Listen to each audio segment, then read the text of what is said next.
perfection is the enemy of good enough.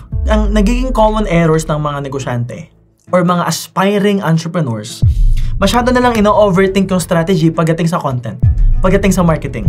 Kasi syempre, sayang nga naman yung pera kapag pangit yung creatives. Tama yon. Sayang naman yung pera pag pangit yung banner. Tama yon. Pero tandaan mo, hindi mo rin mabibuild yung skills mo kung hindi mo sisimulan. And that's the main reason why the best way for you to start generating leads is through organic content. Kasi pag nag-upload ka sa organic, pwedeng mawala lang, pwedeng lumipas lang. At dyan mo malalaman kung pangit talaga yung creatives mo. Tanggalin muna natin yung pagiging pabebe. Pag may negative sa organic content, that's value for you. Real-time feedback. Alam mo na ngayon na kailangan mong i-improve yung creatives mo. Kung hindi ka pa bebe, and you will multiply volume and time, that will be equivalent to results. Time multiplied by volume equals skills.